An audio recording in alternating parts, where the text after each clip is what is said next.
खरीप आणि रब्बी हंगाम सुरू झाला की शेतकऱ्यांची साडेसाती सुरू होते।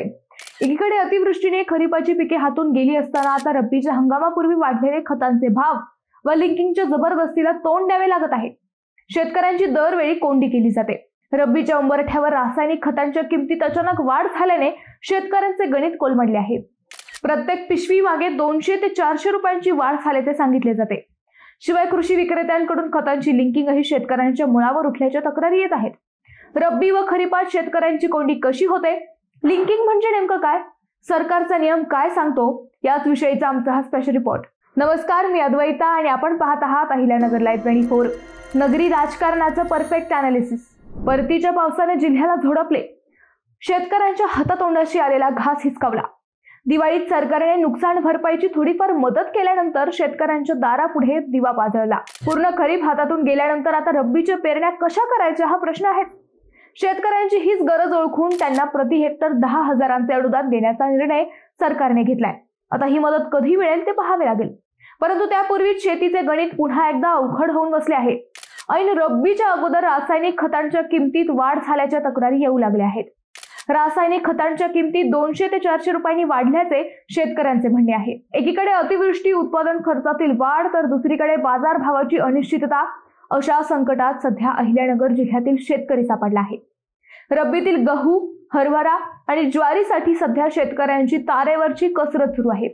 रब्बी पिकांसाठी खतांची गरज असते, दुसरीकडे खरीपातील कांदा, कापूस, सोयाबीन आणि भाजीपाल्याचे दर पडलेले आहेत। खरीपातील मालाची विक्री करून शेतकरी रब्बीची तयारी करत असतो, मात्र आता खरीपातील पिकांचे भाव कोसळल्याने रब्बीचा हंगाम कसा साधायचा हा प्रश्न शेतकऱ्यांपुढे पडला आहे।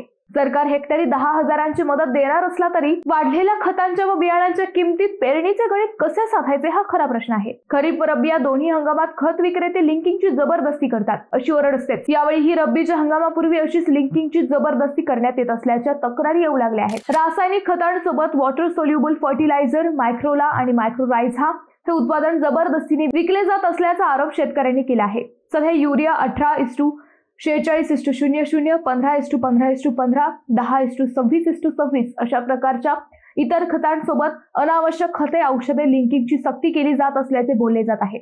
या सगळ्या प्रकारामुळे शेतकरी मेटाकुटीला आलेला आहे। आता लिंकिंग म्हणजे नेमकं काय हे आपण समजून घेऊयात। जून महिन्यात पाऊस पडल्यावर मोठ्या प्रमाणात पेरणीला सुरुवात होते।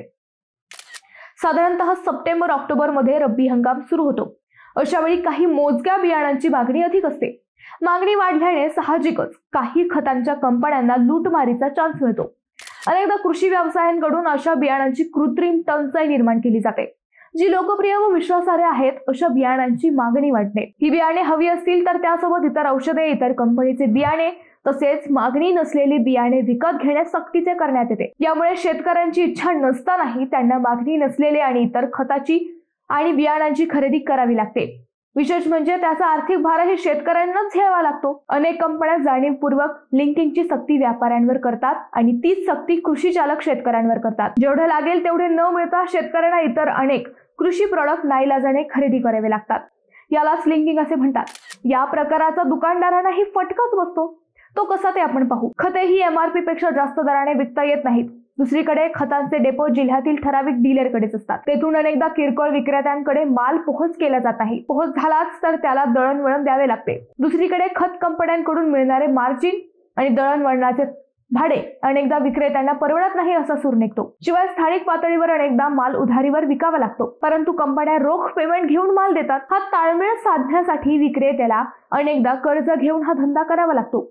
त्याचे व्याज, पडतळ, दळणवळण हे सगळा हिशोब जुळत नाही, त्यामुळे अनेकदा हा व्यवसाय तोट्याचा ठरतो।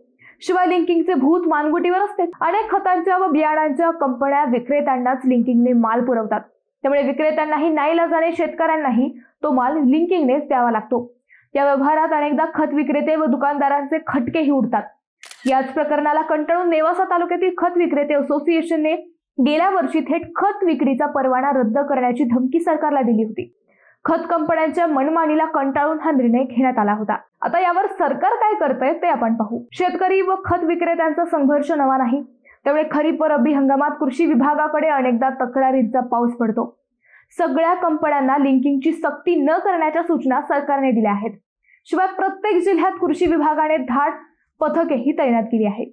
जेथे तक्रारी असतील तेथे हे धाड पथक जाते। प्रत्येक खत व बियाणे विक्री केंद्रावर भेट देऊन तपासणी, विक्री व्यवहारांची नोंद, बिले आणि शिल्लक साठ्यांची पडताळणी, कालबाह्य किंवा बोगस बियाणांची तपासणी करून आवश्यक कारवाई, प्रत्येक बियाणांच्या लॉटचा नमुना घेऊन प्रयोगशाळेत चाचणीसाठी पाठवणे, अनधिकृत साठ्यांचे शोध घेऊन त्यांच्यावर तात्काळ जप्तीची कारवाई करणे अशी कामे हे पथक करतात।